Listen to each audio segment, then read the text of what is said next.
Bismillahirrahmanirrahim. Mübarək Ramazan ayının 19-cu gününə qədəm qoyduq. Ayın ən həssas, ən kritik dönüş nöqtəsindəyik. Artıq cəhənnəmdən qurtuluş günlərinə, Qədr gecəsini özündə gizlədən o son 10 günlüyün astanasına çatmışıq. İndi içimizdə qəribə bir qorxu, səssiz bir təlaş yaranmağa başlayır.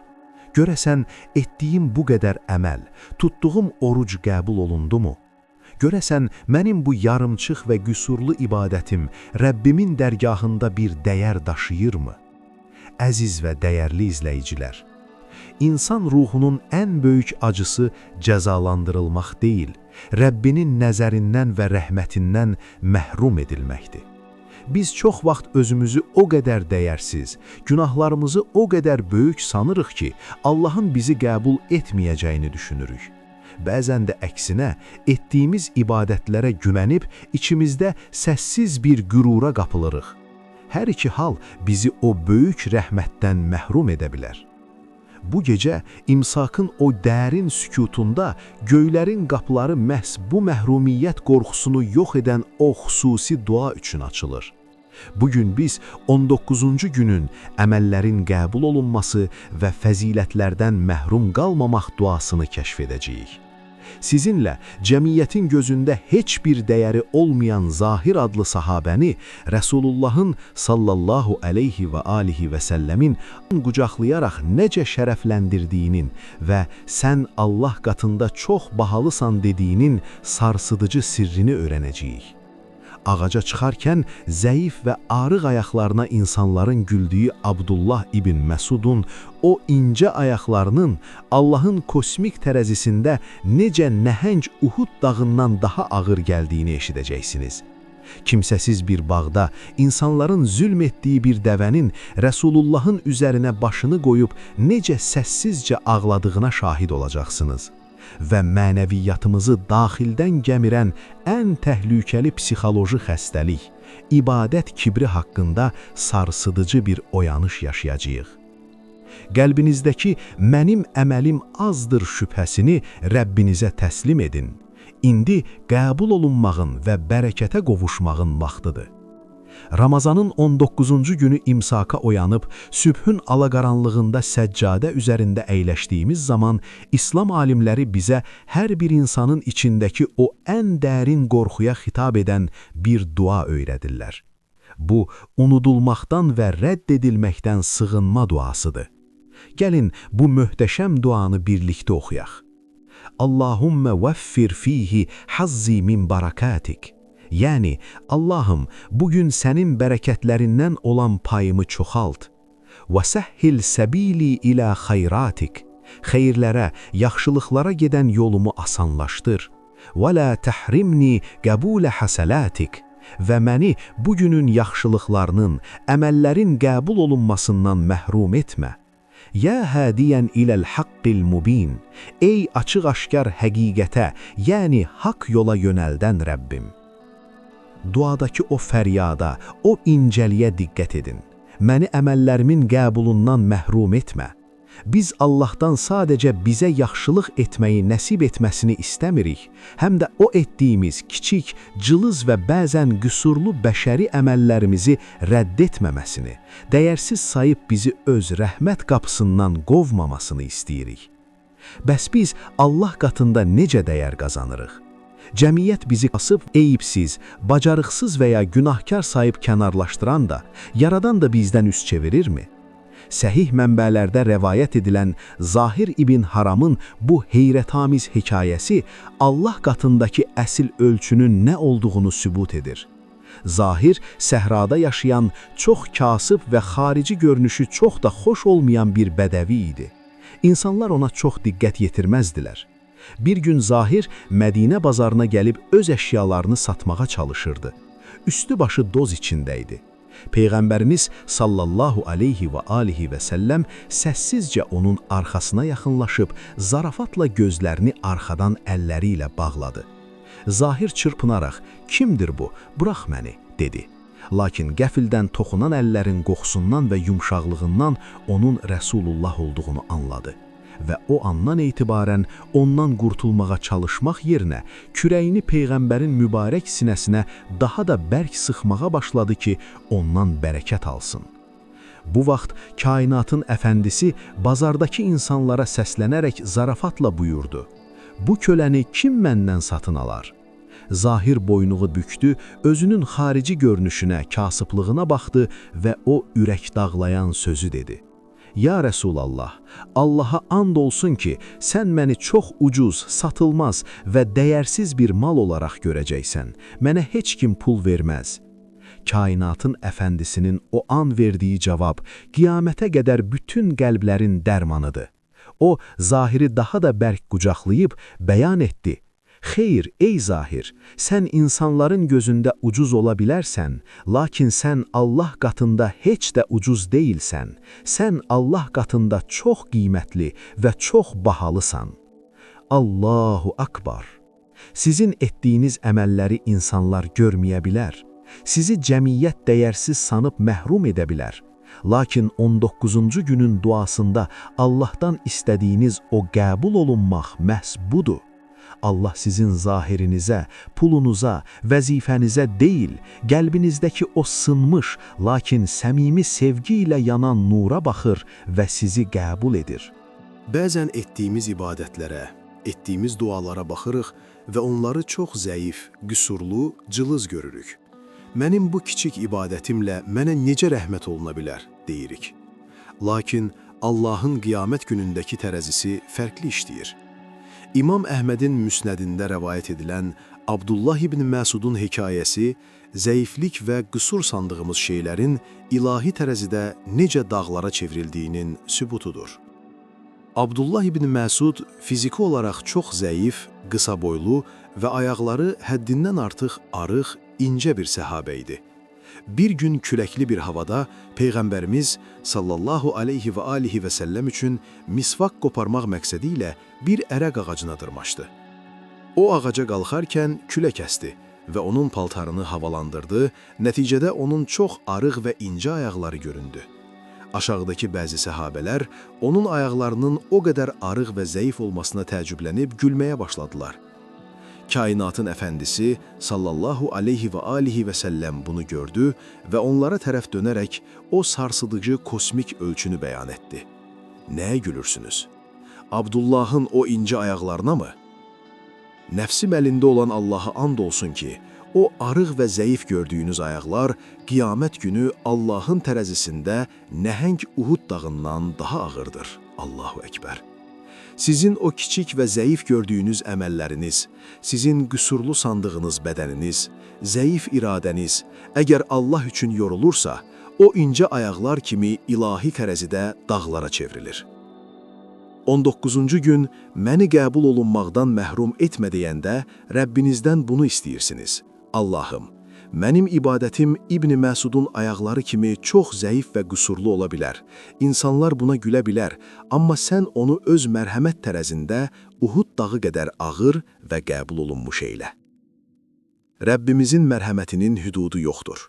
O öz rəhmətindən heç bir canlını, hətta dilsiz bir heyvanı belə məhrum etmirsə, imsakın qaranlığında ona əl açan oruclu bəndəsini necə rədd edə bilər? Səhih mənbələrdə rəvayət olunan o sarsıqcı hadisəyə baxın. Bir gün Rəsulullah sallallahu aleyhi və alihi və səlləm ənsardan olan bir gəncin xurma bağına daxil oldu. Bağın kənarında arıq, yorğun və zəif bir dəvə bağlanmışdı.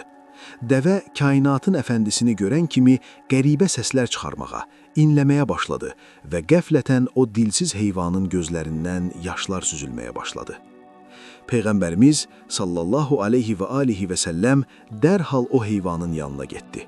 Şəfqətlə əlini dəvənin başına, qulaqlarının arxasına çəkdi, onu sığalladı. Dəvə yavaş-yavaş sakinləşdi. Sonra Rəsulullah sallallahu aleyhi və alihi və səlləm qəzəblə ətrafdakılara tərəf döndü. Bu dəvənin sahibi kimdir? Ənsardan olan gənc irəli çıxıb dedi, mənimdir ya Rəsulallah.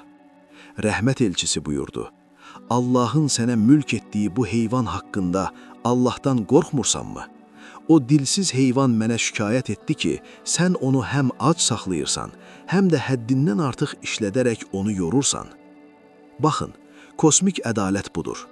Allah ac qalan, əziyyət çəkən dilsiz bir heyvanın belə fəryadını qəbul edir və öz rəsulunu ona şəfqət göstərməyə göndərir. Ey imsakda ayağa qalxan insan! 19-cu günün duasında məni qəbul olunmaqdan məhrum etmə deyəndə Rəbbinizdən bunu istəyirsiniz. Allahım, mənim ibadətim İbn Məsudun ayaqları kimi çox zəif və qüsurlu ola bilər. İnsanlar buna gülə bilər, amma sən onu öz mərhəmət tərəzində Uhud dağı qədər ağır və qəbul olunmuş eylə. Bizim qəbul olunmaq üçün etdiyimiz ən böyük xəta nədir bilirsinizmi? Sabah edərəm xəstəliyi. Biz daim gələcəkdə daha mükəmməl bir şəraitin yaranacağını gözləyir və əlimizdəki o kiçik fürsəti belə qaçırırıq. Böyük hikmət ustadı İmam Əli əleyhissalam Nəhcül Bəlağədə zamanın və fürsətin insan ömründən necə uçub getdiyini o sarsıdıcı bənzətmə ilə ifadə edir. Fürsətlər buludlar kimi gəlib keçər. Elə isə xeyirli fürsətləri dərhal dəyərləndirin. Göy yüzündəki buluda baxın. O bir an oradadır. Kölgə salır, yağış gətirir, lakin bir neçə saniyə sonra külək onu başqa yerə sürükləyir. Geri qayıtması mümkünsüzdür. İmam Əli əleyhissalam bizə xəbərdarlıq edir. Sabaha güvənən bugünü itirər. Və ən böyük peşmançılıq əldən qaçırılan yaxşılıq fürsətidir. Ramazanın 19-cu günündəyik. Bu ayın sonları artıq o sürətli buludlar kimi keçib gedir. Bu gecə edəcəyiniz dua, zəif sandığınız o kiçik əməllər sizin başınız üzərində duran o rəhmət bulududur. Onu təxirə salsanız, 19-cu günün duasında sığındığınız o ən böyük bəlaya, məhrumiyyətə öz əlinizlə düçar olacaqsınız. Bugün senarimizin tam bu nöqtəsində əməllərimizin qəbul olunmasına mane olan ən böyük və ən səssiz təhlükədən, psixoloji bir xəstəlik olan ücbdən, yəni ibadət kibrindən danışmalıyıq. Bəzən insan Ramazanda o qədər gözəl oruç tutur, o qədər çox namaz qılır ki, fərqinə belə varmadan içində qəribə bir qürur yaranır. İnsan öz-özünə düşünür, mən artıq yaxşı biriyəm. Mənim bu qədər əməlim məni mütləq qurtaracaq. Bax, bu ego, insanın illərlə yığdığı bütün əməlləri bir saniyədə yandırıb kül edən o dəhşətli atəşdir. Səni Allahın mərhəmətindən məhrum edən günahın yox, özünə güvənməyindir. Peyğəmbərimiz sallallahu aleyhi və aleyhi və səlləm Səhih Müslimdə insanın təkəbbürünü yerlə bir edən, egosunu parçalayan o ən böyük fəlsəfi həqiqəti bəyan etmişdir. Heç birinizi öz etdiyiniz əməlləriniz əsla qurtarmaz, cənnətə daxil etməz. Səhabələr heyrət içində soruşdular. Səni də mi, ya Rəsulallah? Sənin bu qədər əməllərin də mi səni qurtarmaz? Kainatın əfəndisi sallallahu aleyhi və aleyhi və səlləm başını əydi və buyurdu. Xeyr, Allah məni öz rəhməti və fəzli ilə bürümədikcə mənim əməllərim də məni qurtarmaz. Baxın, mütləq həqiqətə. Hətta Peyğəmbərin belə öz əməlinə arxalanmadığı bir dünyada biz qıldığımız o qüsurlu namazlara necə güvənə bilərik?